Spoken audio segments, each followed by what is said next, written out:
tentang IOC dan MVC. Di video kali ini kita akan membahas tentang GPA dan MVC, dimana nantinya produk akhirnya itu adalah sebuah REST API dengan create, read, update, dan delete. Kita mulai aja. Pertama-tama kita butuh untuk membuat sebuah aplikasi di Spring Intellizer, dimana kita butuh Spring Web, lalu Spring Data, karena kita akan menggunakan Spring Data GPA, PostgreSQL, dimana nantinya saya akan menggunakan database PostgreSQL.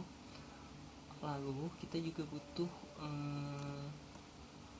apalagi Docker Compose Support, karena saya malas untuk membuat aplikasi Spring Boot dengan menggunakan database di lokal saya. Jadi saya gunakan Docker aja untuk running database-nya.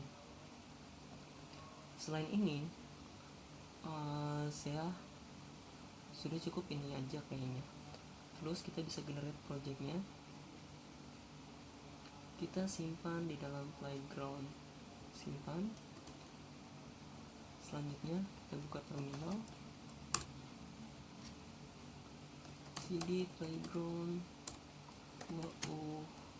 demo. Oke, tunggu sampai projectnya di load. Oke, setelah kita membuat projectnya, kita tunggu dulu.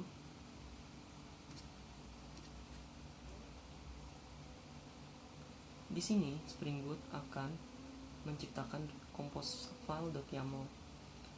Ini untuk Docker Compose-nya. Jadi dia akan mendaftarkan PostgreSQL sebagai database-nya dan portnya 5432. Tapi karena ini hanya port internal, saya butuh port eksternalnya. Jadi saya daftarkan seperti ini. Di build Gradle dia juga sudah punya development only Spring Boot Docker Compose, dimana saat kita jalankan si aplikasi Spring Boot-nya ini, dia akan menjalankan Docker filenya juga. Kita jalanin aja dulu.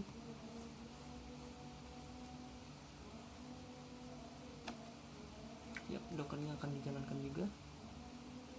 Dan saat kita buka Docker desktopnya kita,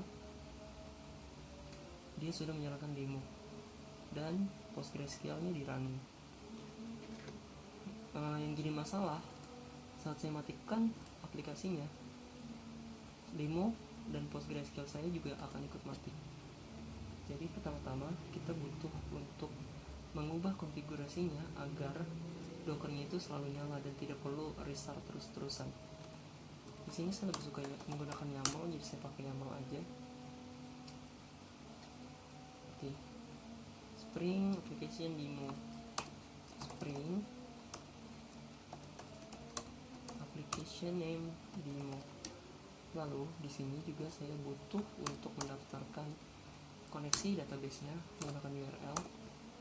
Saya sudah. Lalu untuk ini nanti saya akan urus username-nya my user, close. Oke, ini koneksi URL-nya. Saya jarang ingat masalah koneksi JDBC ini, jadi saya buat di BBFR dulu. My user, password, secret. Oke, saat kita jalankan, ini akan terkoneksi. Dan kita pakai GPA untuk production ini jangan dipakai. Tapi untuk karena ini purpose-nya untuk tes, jadi kita bisa pakai di DDL auto update. Lalu kita bisa buat entity di dalam folder model. Sini ada beberapa folder yang perlu kita manage jika kita menggunakan arsitektur layering. Demo service,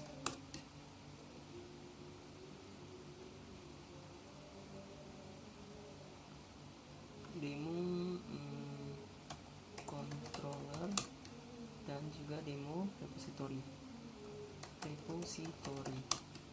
Oke, controller ini untuk web controllernya, model untuk define object Java class ke Postgres. Misal saya punya table product. Di sini saya bisa pakai entity, lalu table name-nya name products. Karena saya nggak mau repot pakai getter setter, saya bisa tambahkan dependensi Lombok. Lalu si Lombok ini kita lihat aja di sini, dia punya Lombok dan annotated processor Lombok. Jadi kita bisa daftarkan di build Gradle-nya Lombok dan annotated processor Lombok. Lombok ini gunanya itu untuk menghilangkan getter setter dan bisa membuat konstruktor, lalu juga bisa untuk logging dengan SLA4J. Oke, di sini saya mau tambahin yang namanya data. Lalu private long ID, anotasinya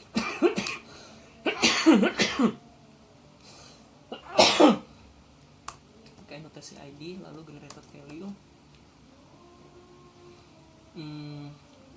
untuk generated strateginya kita bisa pakai generate identity. Terus di produk itu biasanya ada name,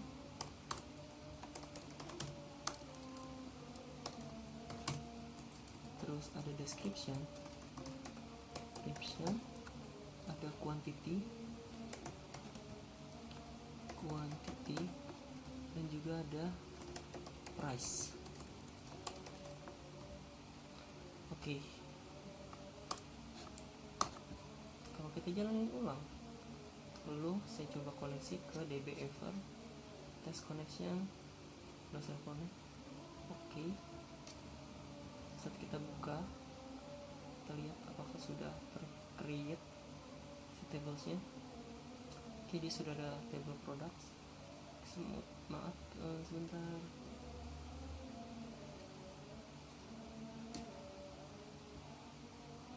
Di sini saya mau disconnect.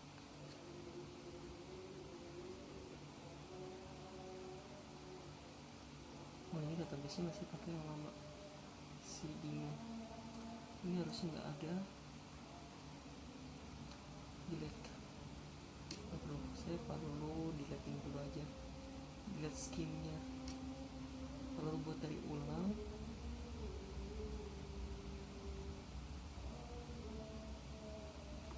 Public.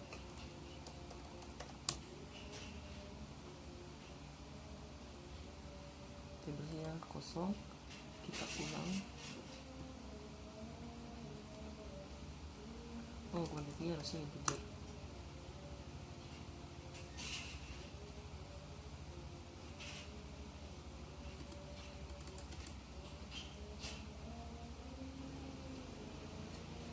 Oke, jadi produk ini akan dibuat karena kita menggunakan DDL Auto Hibernate, DDL Auto Update. Oke. Lalu selanjutnya kita bisa desain repositorinya. Itu biasa kita pakai di package repository. Extend list CRUD repository, product, dan long ID. Ini harusnya interface.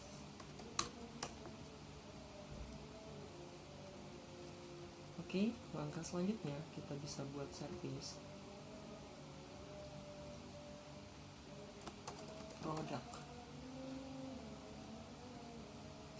Namanya harusnya product service. Kasih anotasi service dan kasih transaksional. Ini untuk dasar. Dan untuk membuat produknya, di sini saya mau buat sebuah kelas namanya di model aja deh. Model, atau saya buat satu lagi nama package-nya namanya kayak GTO atau command. Di sini saya bisa buat produk command untuk validasinya.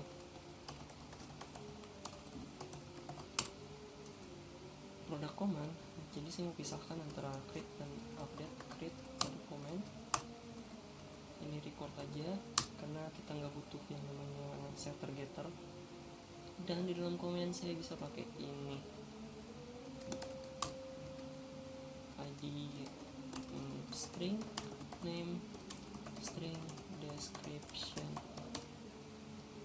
dia apa integer quantity the double price. Oke. Jadi kenapa kita pisahkan antara request, ini mungkin lebih tepatnya namanya request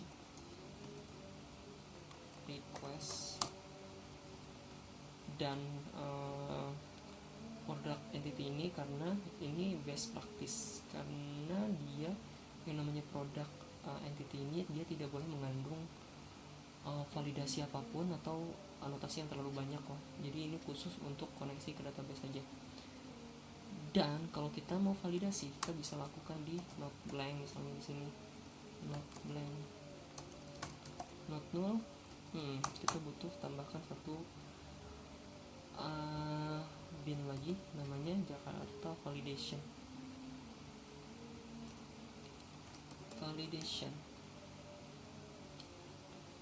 Explore.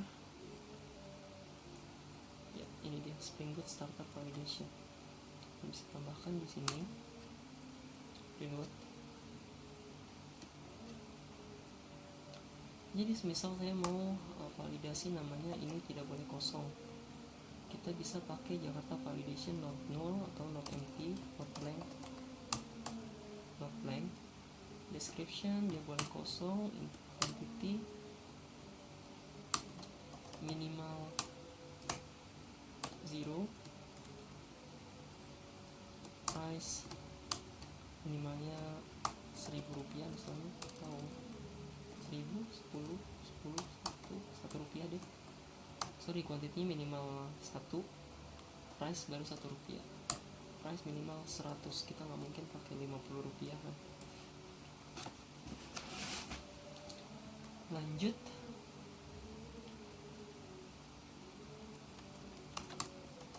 Jadi untuk buat produknya kita bisa lanjut hitung produk, add product, misal komennya kita bisa pakai create product request.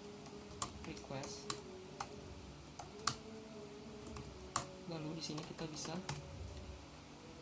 inisialisasi si produk repository. Repositorinya ini kita bisa daftarkan sebagai constructor.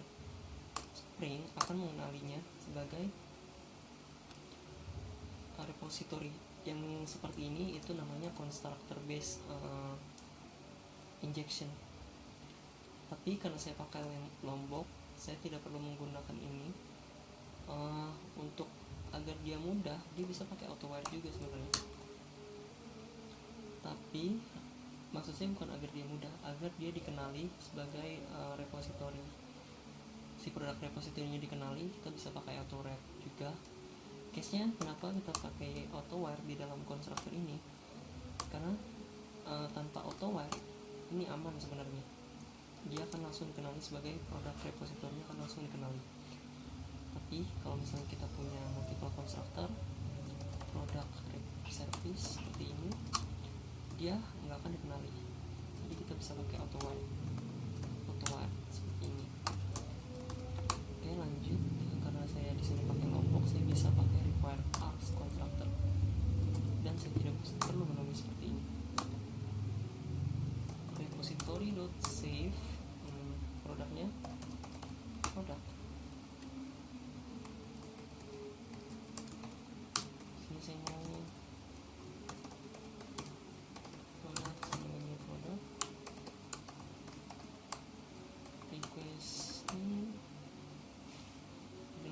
saya bisa pakai builder. Jadi cara nulis produknya itu nanti bisa pakai builder.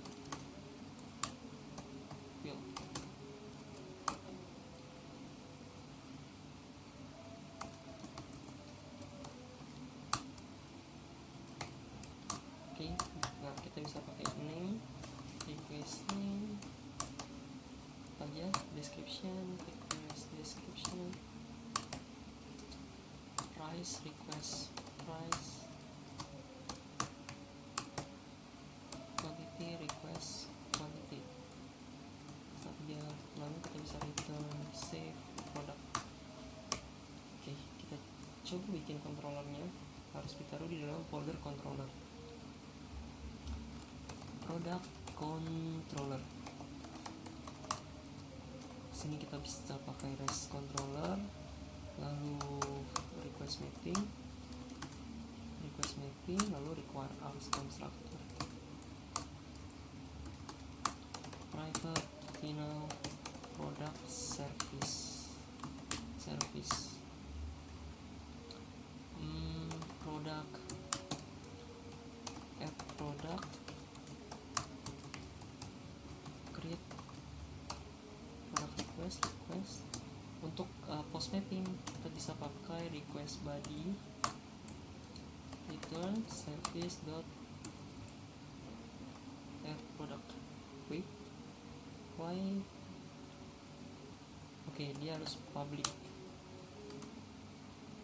Add product request post mapping. Oke, untuk memberitahu Spring bahwa dia adalah validasi, kita bisa pakai part valid. Ini akan memberitahu Spring, hey, gunakan create product request, tapi harus data yang valid. Selanjutnya kita bisa jalankan aplikasinya. Biasanya teman-teman bisa pakai Postman atau CURL untuk menjalankan API-nya, tapi saya agak malas, jadi kita pakai si Spring Doc Open API aja.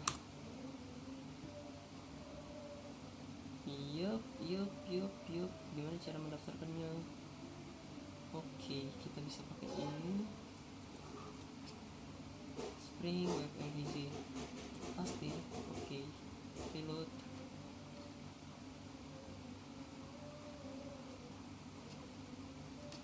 Saya bisa restart lagi.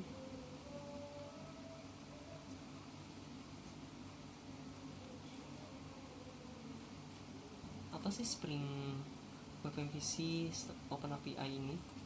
Dia akan membuatkan dokumentasi untuk API kita. Cara kita panggilnya by default dia ada di swagger.ui.html seperti ini. Si product controller sudah didaftarkan, tapi dia ke slash untuk postnya kita, dan dia juga akan mengenali requestnya. Kita butuh tag name product, tapi kita juga bisa pakai best practice-nya API v1 untuk API versioning. Lalu di sini kasih aja products,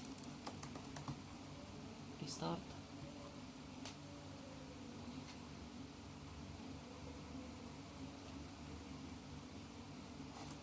Mari kita coba tambahkan production. Oke, tag itu gunanya untuk membuat titelnya jadi kita buat sebagai produk. Sisanya kita bisa panggil di API ini langsung. Produk name-nya misalnya iPhone 11, deskripsinya tes, quantity 10, misal price-nya 11 juta, karena di double. Saat dia berhasil, dia akan response 200. Kita lihat apakah ada di dalam database-nya. Yep, produk iPhone sudah berhasil didaftarkan seharga 11 juta misalnya. Lalu untuk selanjutnya kita bisa pakai get, HTTP get untuk mengambil semua produknya. Misal, oke, tadi kan kita sudah pakai validation. Lalu misalnya kita lupa nih name-nya nggak diisi, atau name-nya blank seperti ini.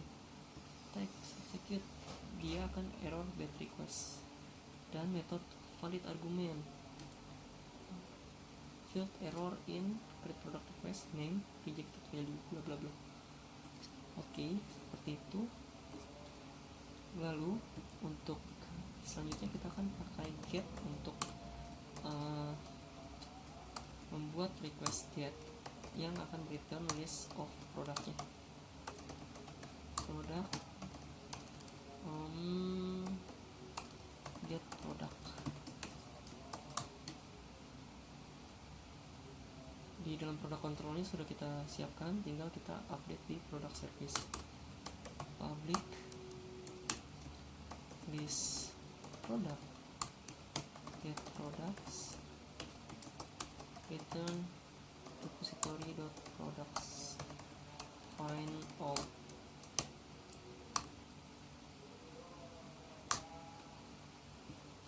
Okay. Return service get products.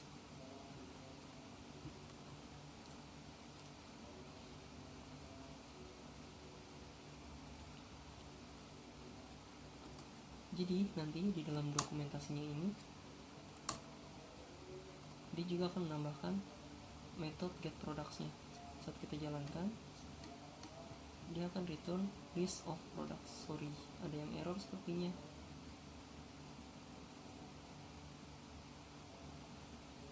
Oh, no default constructor. Oke, yang jelek dari si ini dia butuh constructor default. Jadi saya pakai no args constructor, pakai lombok dan all args constructor. No args constructor untuk buat constructor default dan juga builder.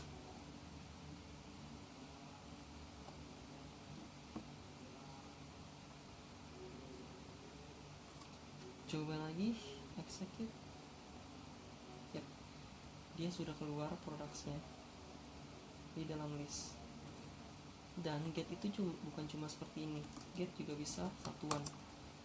Jadi di sini kita pakai opsional product find product by ID, misal long ID, kita bisa find by ID. Lalu si find by ID-nya ini dia kan opsional.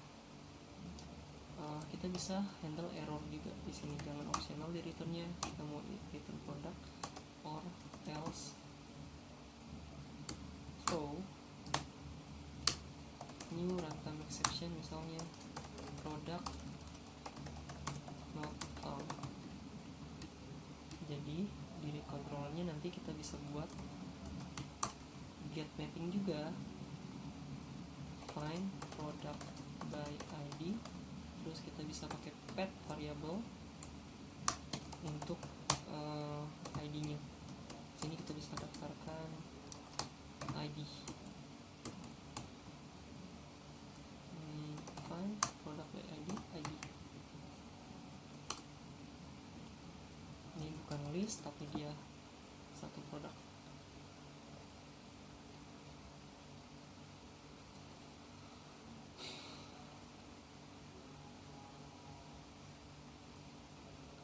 Oke, execute, kita reload.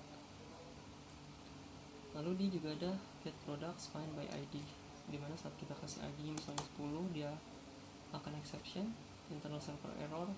Ini kita belum menghandle exceptionnya, tapi kalau misalnya produknya ketemu, dia akan return produk yang kita buat tadi di app.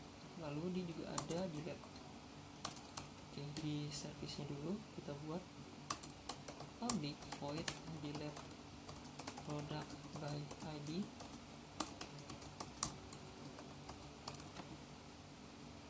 long ID return repository delete by ID.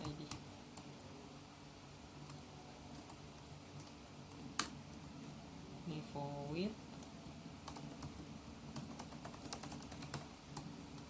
delete product, disini ganti delete mapping.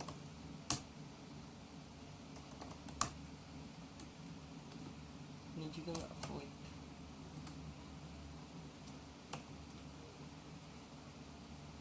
lalu kita butuh untuk update produknya. Public product update. Jadi update produk ini dia butuh ID, lalu butuh create product request.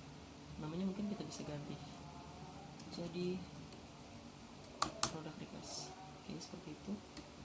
Return new, mohon maaf, harusnya return repository find by ID if present product return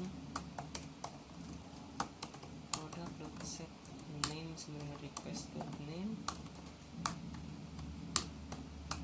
product dot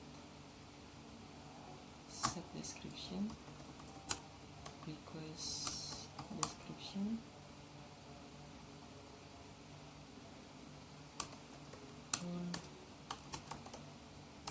product.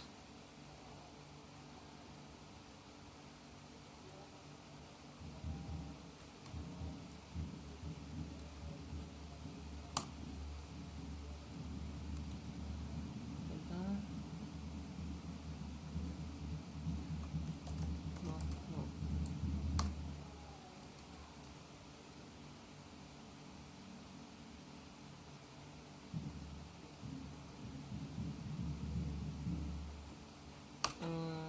Return product.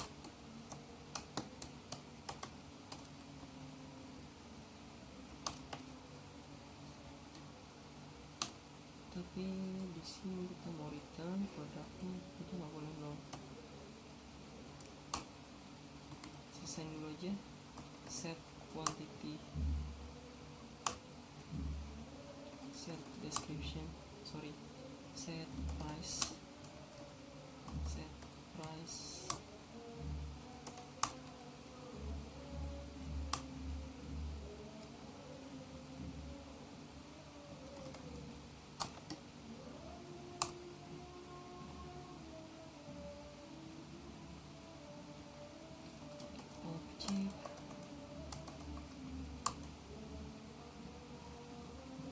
Oh, tapi dia bisa no. Produk by ID map.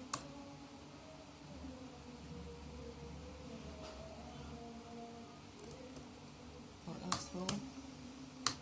Nah, gini. Produk not found. Kan di transaksional harusnya dia bisa update sih.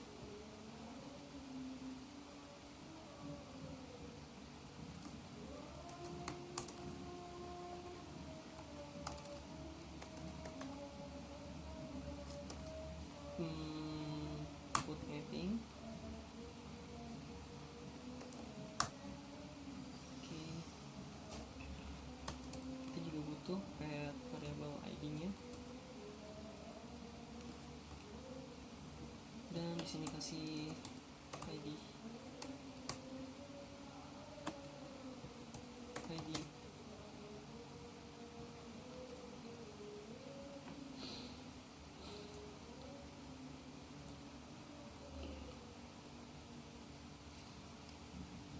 Oke, sekarang kita reload. Kita coba update produknya.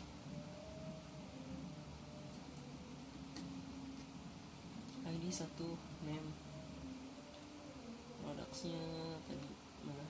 Ini ya, get dulu.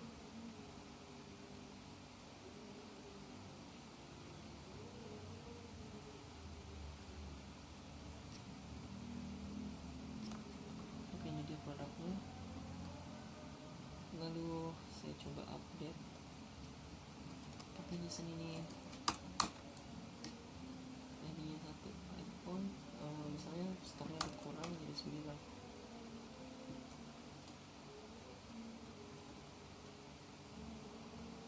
Kita refresh, dia berkurang jadi 9. Oke, lalu kita tes juga untuk delete. Misal saya mau delete produk ID by 1, kita refresh, dia sudah tidak ada produknya. Oke, segitu aja untuk video kali ini. Semoga bermanfaat untuk teman-teman yang sedang belajar Spring Boot. Terima kasih. Bye.